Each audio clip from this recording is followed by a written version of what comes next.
Esta es la historia de mi vida financiera.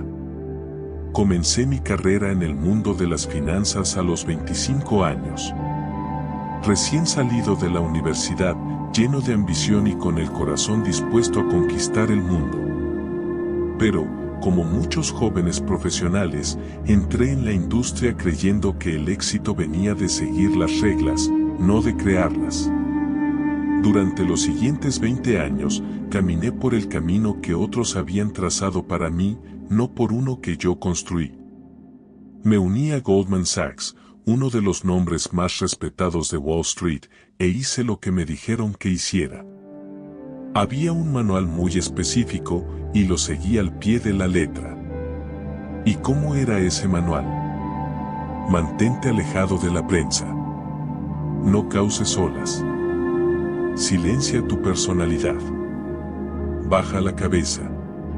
No hables demasiado fuerte, no cuestiones lo establecido y, por supuesto, jamás muestres quién eres realmente. Era como cambiar tu esencia por un uniforme. Un traje, una corbata, una voz apagada y una larga lista de tareas monótonas que adormecían el alma. Trabajas largas horas. Repites los mismos movimientos cada día. ¿La recompensa? Se supone que, al final de tu carrera, estarás financieramente seguro, tal vez incluso con una riqueza que la mayoría solo puede imaginar. Pero aquí viene el problema, para entonces, podrías sentirte tan vacío, tan agotado, que querrías clavarte un cuchillo de mantequilla en el ojo, solo para sentir algo. Ese era el intercambio no dicho, conformidad a cambio de comodidad. Estabilidad a cambio de silencio. Así funcionaba el mundo financiero, o al menos, eso nos decían. Y durante un tiempo, traté de hacerlo funcionar. De verdad lo intenté. Pero en lo más profundo de mí, algo no encajaba. No importaba cuánto éxito tenía en el papel, sentía que me estaba encogiendo lentamente en una versión de mí mismo que no era real. Apagué mi voz, apagué mi fuego interno y encerré mi creatividad en una caja llamada profesionalismo. Y entonces tuve que hacerme una pregunta fundamental. ¿De qué sirve alcanzar el éxito si te cuesta el alma? Así que tomé una decisión. Una que lo cambiaría todo. Decidí dejar de seguir su guión. Dejé de preguntarme, ¿qué se supone que debo hacer? Y empecé a preguntarme, ¿qué se siente verdadero para mí? Empecé a confiar en mi intuición, a abrazar mis rarezas y a liderar desde la autenticidad. Decidí construir mi carrera en torno a mi personalidad, en lugar de tratar de borrarla. Y a quienes me escuchan ahora, quiero que graben esto en su corazón. Deja de intentar encajar. Empieza a atreverte a ser. Sí, es más arriesgado. Sí, el camino es más incierto, lleno de curvas, tropiezos, momentos incómodos y fracasos que duelen. Pero, ¿sabes qué más encontrarás en ese camino? Alegría. Pasión. Sentido.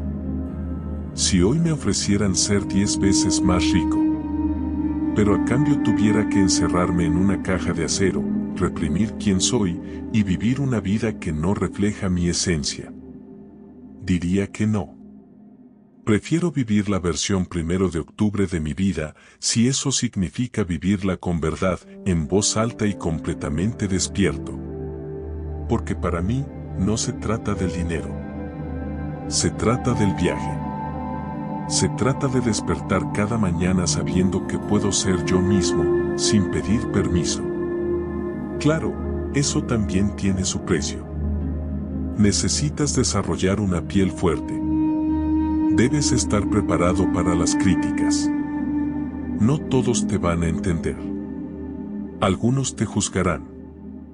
Algunos hablarán a tus espaldas y otros gritarán sus opiniones en redes sociales. Pero aprendí algo importante. Las críticas solo duelen cuando no estás firme en quién eres. Cuando tienes claridad sobre tu verdad, el ruido exterior deja de afectar tu paz interior. Y si estás en las primeras etapas de construir algo, tu marca, tu voz, tu mensaje, sé lo difícil que puede ser. Sé lo tentador que es suavizarte para agradar, jugar a lo seguro para no fallar. Pero aquí va una verdad incómoda. El fracaso es parte del camino hacia la libertad. No puedes construir algo real sin arriesgar algo grande.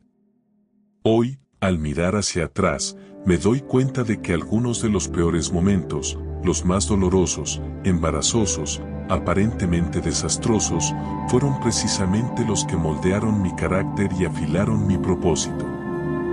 Así que este es mi mensaje para ti. No persigas la ilusión de la seguridad a costa de tu alma. No te encoges para encajar en el molde de otro. No dejes que el mundo te convenza de que no eres suficiente.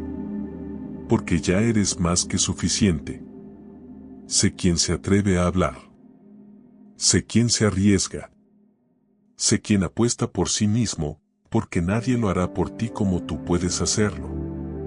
Y así, comenzó mi segundo acto. ¿Cómo sabes cuando una decisión viene de tu ego? Es una pregunta que me hacen mucho, y siempre doy la misma respuesta. Lo sabes. Simplemente lo sabes. Es como aquella famosa frase del juez de la Corte Suprema, Potter Stewart, cuando intentaba describir la pornografía: lo sé cuando lo veo. Pues así funciona también el ego. Puede que no puedas definirlo con exactitud, pero en lo profundo, lo sientes cuando es el ego quien está al mando. Las decisiones impulsadas por el ego vienen con una especie de descarga química. Hay una tensión caliente, nerviosa, detrás de ellas, como si tu mente se adelantara demasiado, como si estuvieras alcanzando algo muy rápido, con demasiada ansiedad. Hay urgencia, pero no del tipo bueno. Lo sientes en el pecho. Un poco apretado. Un poco mal. Como si estuvieras haciendo algo no porque sea correcto, sino porque estás intentando demostrar algo.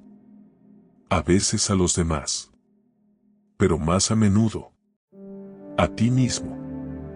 Ese era yo. No estaba persiguiendo prestigio para impresionar al mundo, lo hacía para impresionar la narrativa que había construido en mi propia cabeza. Quería que la historia de mi vida se leyera perfectamente. Limpia. Sin errores. Sin caos. Solo una trayectoria ascendente. Si mirabas mi currículum, era impecable. Escuelas prestigiosas, trabajos poderosos, títulos brillantes. Pero lo que ese papel no mostraba era el caos interno. La inquietud. La confusión. El ego herido que buscaba validación. Muchas de las decisiones que tomé no fueron porque estuvieran alineadas con mi propósito, sino porque estaban alineadas con mi inseguridad. Y déjame decirte algo, tu ego siempre te empujará a cambiar autenticidad por logros. Te va a susurrar: si solo obtienes este título, o ganas esta cantidad de dinero, o consigues la aprobación de esta persona, entonces será suficiente. Es una mentira. Pero es una mentira seductora. Ahora bien, alguien me preguntó qué aprendí trabajando para Donald Trump. Es una gran pregunta, y trataré de darte 3 grandes respuestas. Primero, aprendí lo vasto, lento y asombrosamente complejo que es el gobierno federal. Estamos hablando del mayor empleador del planeta, 12 millones de personas trabajando directa o indirectamente para él. El presupuesto federal de Estados Unidos representa más de 1/4 parte de la economía nacional y casi el 8% del PIB mundial. Eso no es un gobierno. Es un organismo del tamaño de un planeta, y moverlo requiere coordinación, matices y un profundo entendimiento de sistemas y personas. No es algo que se puede improvisar. Segunda cosa que aprendí: hay 2 tipos de personas en el gobierno. Caballos de trabajo y caballos de exhibición. Los caballos de trabajo son los héroes anónimos. Están en lo profundo del sistema, resolviendo problemas reales, evitando amenazas terroristas, coordinando ayuda en desastres, gestionando crisis fronterizas que rara vez salen en las noticias. Estas son las personas que sostienen al país, detalle por detalle, sin glamour. Y luego están los caballos de exhibición. Los que se preocupan más por sus ángulos frente a la cámara que por servir al público. Impulsados por el ego, el poder y la imagen. Lamentablemente, hay muchos de esos. Los caballos de exhibición se llevan los reflectores, pero son los caballos de trabajo quienes mantienen las luces encendidas. Y la tercera lección que aprendí fue sobre liderazgo. El trabajo de un presidente, o de cualquier alto ejecutivo, requiere, por encima de todo, seguridad intelectual. Tienes que estar lo suficientemente seguro de tu inteligencia como para admitir cuando no sabes algo. Para hacer preguntas. Para rodearte de expertos y confiar en que hagan su trabajo. Si eres inseguro, si tu ego es frágil, entonces cada conversación se convierte en una amenaza. Cada asesor se siente como un rival. Cada reunión se vuelve una actuación. Y eso lo vi de cerca. Vi momentos en los que las personas intentaban explicarle temas complejos al presidente Trump, ya fuera la división entre sunitas y chiitas en Medio Oriente, o el legado del acuerdo Sykes-Picot que redibujó la geopolítica tras la caída del Imperio Otomano. Pero en lugar de escuchar, él lo cerraba de inmediato. ¿Por qué? Porque no quería parecer que no sabía. Su ego no lo soportaba. Tuve que explicarle Sykes-Picot a través de la película Lawrence de Arabia. Le dije, señor Trump, ¿recuerda esa película, Peter O'Toole? Y cuando vi que le brillaron los ojos, supe que tenía mi oportunidad.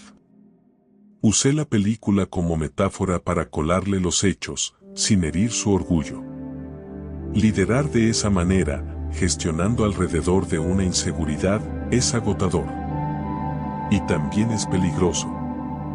Aún así, estoy agradecido por la experiencia. Me humilló. Me puso a prueba. Y me abrió los ojos al funcionamiento del gobierno y a la psicología del poder como nunca habría entendido desde fuera. Alguien me preguntó después, ¿te alegras de haberte salido tan pronto? Déjame responderte con total honestidad. Si algún día estás pasando un día horrible, de esos que tocas fondo, llámame. A menos que te hayan diagnosticado con cáncer o hayas perdido a alguien que amas, te prometo que puedo animarte.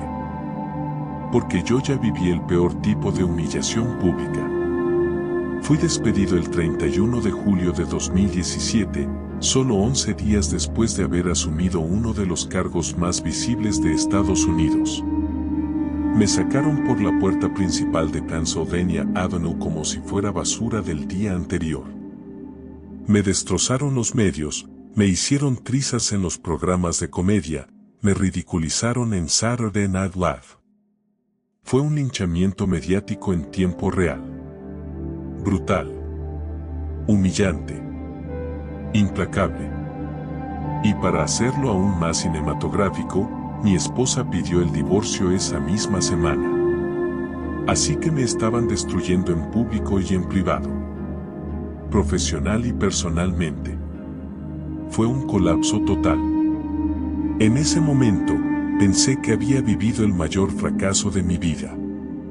Pero ahora, al mirar atrás, estoy agradecido.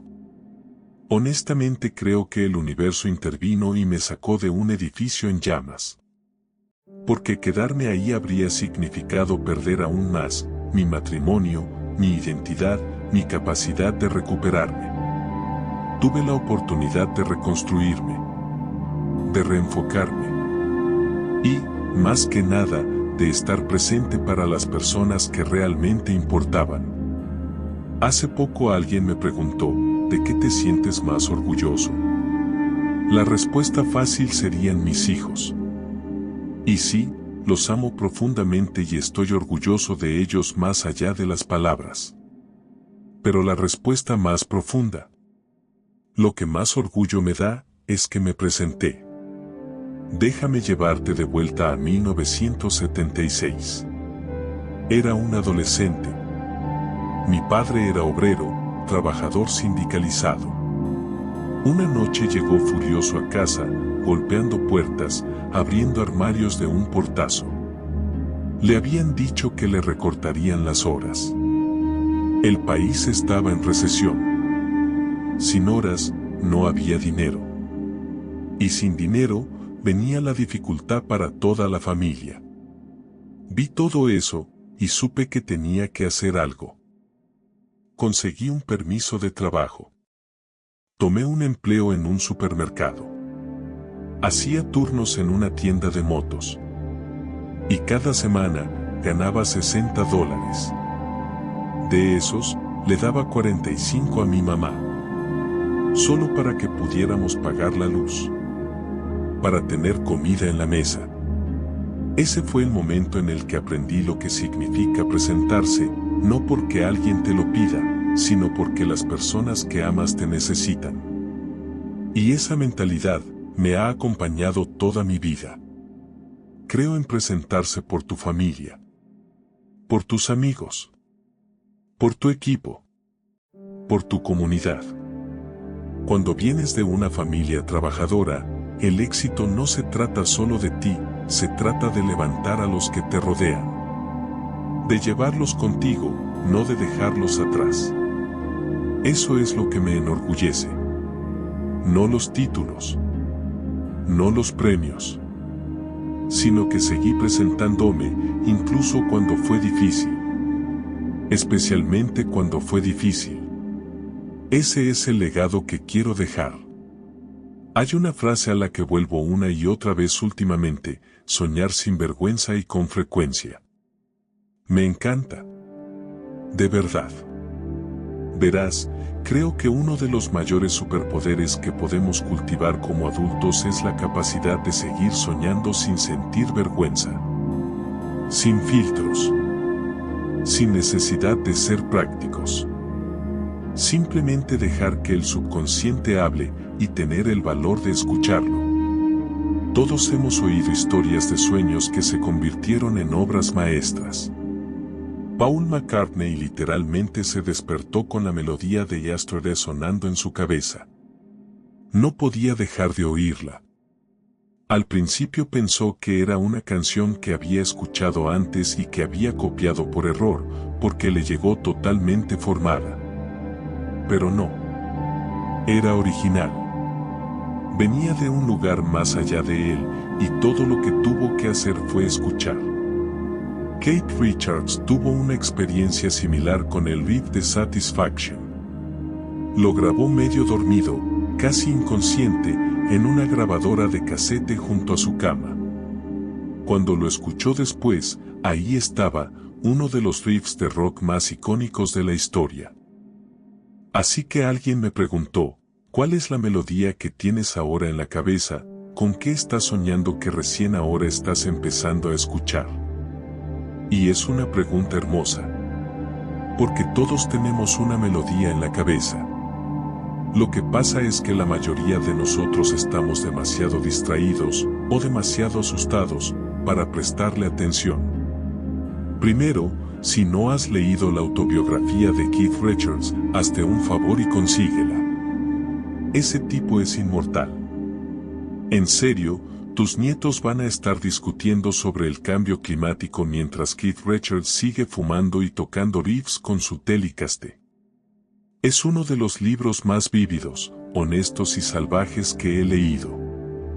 El hombre es puro rock and roll, pero también profundamente reflexivo en formas que no te esperas. McCartney, en cambio, es otro tipo de artista. Tiene algo de místico. Una pureza.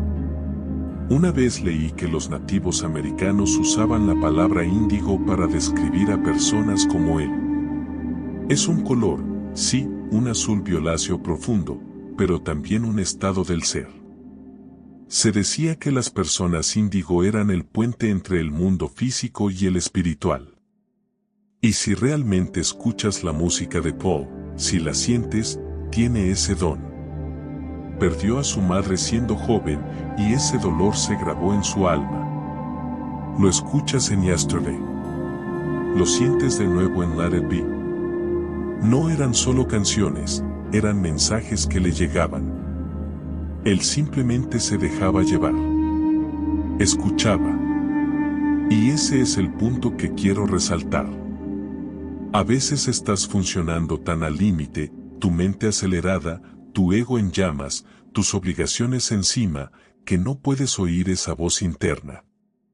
Estás sobrecalentado. El procesador de tu alma está colapsando. Y en esos momentos, no puedes simplemente reiniciar como si fueras una pestaña del navegador. Tienes que desconectarte. Desconectarte de la presión, del ruido, de la historia que crees que deberías estar viviendo, y dejarte enfriar por completo. Porque en esa quietud, es cuando aparece la música. Es cuando el sueño empieza a susurrarte. Para mí, cuando me callo y realmente escucho, lo que oigo, la melodía en mi cabeza, tiene que ver con aprender. Enseñar. Conectar a través del conocimiento. Ahí está mi fuego. Eso es lo que quiero perseguir en este próximo capítulo de mi vida. Estoy construyendo espacios donde las personas puedan compartir ideas. Por eso lancé no uno, sino varios podcasts. Por eso escribí este libro. Y por eso mi último proyecto se llama Open Book. Es un podcast donde entrevisto a autores, personas que han hecho el trabajo profundo, la escritura difícil, la reflexión valiente. Porque creo firmemente en esto, los libros son máquinas del tiempo. Son atajos hacia la sabiduría. En una tarde puedes absorber 10 años de la experiencia de vida de alguien por el precio de una pizza. En 1985 eso costaba 10 pesos. Hoy, con la inflación, es más como 35 pesos, pero el valor sigue siendo increíble. Pasas 10 horas con un gran libro y sales del otro lado siendo otra persona. Acabo de leer un libro extraordinario de un autor brillante, Peter Haber. Enseña en King's College London, y su nuevo libro cuenta 1000 años de historia de la cristiandad, como un movimiento espiritual transformó los cimientos de la civilización occidental. Vivimos en un mundo construido por esas ideas. Seas o no religioso, esas corrientes históricas todavía moldean nuestras leyes, nuestra ética, nuestros conflictos. Así que contacté a Peter. Quería entrevistarlo. No solo por el contenido, sino porque quería aprender. Quería entender más profundamente. Eso es lo que me entusiasma ahora, esta mezcla de curiosidad y conversación. Ayudar a las personas a conectarse con ideas a las que normalmente no llegarían solas. Ayudarlas a encontrar su próxima pregunta, su próximo capítulo. He ganado algo de dinero en mi vida. No soy el tipo más rico de Wall Street, ni de cerca, pero no estoy luchando por sobrevivir. Tengo suficiente. Y eso significa que ahora puedo dedicar mi tiempo a lo que realmente me importa. No a cosas que llenan mi cuenta bancaria. No a cosas que alimentan mi ego. Sino a cosas que nutren mi mente. Y mi alma. Como esta conversación. Cómo escribir. Cómo sentarme frente a alguien más inteligente que yo y preguntarle, oye, ¿cómo llegaste a entender eso? Eso es lo que estoy persiguiendo ahora. Esa es la canción en mi cabeza. Y te digo esto a ti que estás leyendo, tú también tienes una melodía en tu cabeza. Tal vez no la reconozcas al principio. Tal vez te llegue en ráfagas, en la ducha, en el tráfico, o cuando por fin tienes 5 minutos para ti. Pero está ahí, La pregunta es, ¿estás escuchando? ¿Puedes calmar el caos el tiempo suficiente como para oírla? Y cuando la escuches, ¿tendrás el valor de seguirla? Eso es lo que significa soñar sin vergüenza. ¿Cómo recuperar tu marca personal cuando los medios la han distorsionado, especialmente después de algo como lo que pasó en la Casa Blanca? Esa es una pregunta excelente y honestamente aún no tengo la respuesta definitiva. Lo primero que quiero decirte es que cuando entras en política, te bidimensionalizan. Es un mundo duro. Por ejemplo, ni mencionan que fui a Harvard Law, te reducen a un estereotipo, como si fuera un goma de Long Island o un miembro de Jersey Shore. O como Tony Soprano en The Sopranos. John Oliver hizo un segmento de 28 minutos sobre mí, algo de lo que dijo fue cierto, pero no al 100%. Creó una imagen espectacular, caricaturesca y limitada de mí. Incluso mi entrada en Wikipedia quedó horrible. Un día, una mujer se me acercó después de un evento. Me dijo, antes te odiaba, a lo que respondí, ¿de verdad me odiabas? Y me dijo, sí, pero te escuché una hora y en realidad me gustas. Eso me demostró algo. Las imágenes bidimensionales se pueden derribar. La única manera de hacerlo es a través de la expresión auténtica. No puedes erradicar esa narrativa solo con palabras. Tienes que salir, expresarte, mostrar quién eres realmente. Cuando me despidieron de la Casa Blanca, mi equipo sugirió contratar un gestor de crisis y esconderme en Mónaco por 6 años. Yo dije, y renunciar a entrevistas en televisión, eso sería un error tremendo. Así que dije, a la porra con ese consejo, vamos a hacerlo a mi modo. Hubo gente que me odió sin conocerme. De hecho, un día en un restaurante de Los Ángeles, la mesera terminó cambiando de mesa a mi hijo de 5 años, solo por su apellido. Imagínate. Pero ¿sabes qué? No voy a dejar que esas percepciones me impidan ser yo mismo. Puede que haya personas que no me entiendan, pero ¿sabes qué? Eso no me detendrá. Tú sigues siendo tú, vive tu vida, y encontrarás a la gente que te conecte con tu autenticidad. En una charla pública, tras casi un año de ataques mediáticos, una persona me dijo, antes te odiaba, pero luego te escuché y me caíste bien. Eso me demostró que sí es posible reconstruir tu marca, pero solo si muestras tu verdadera voz y personalidad, sin miedo ni filtros.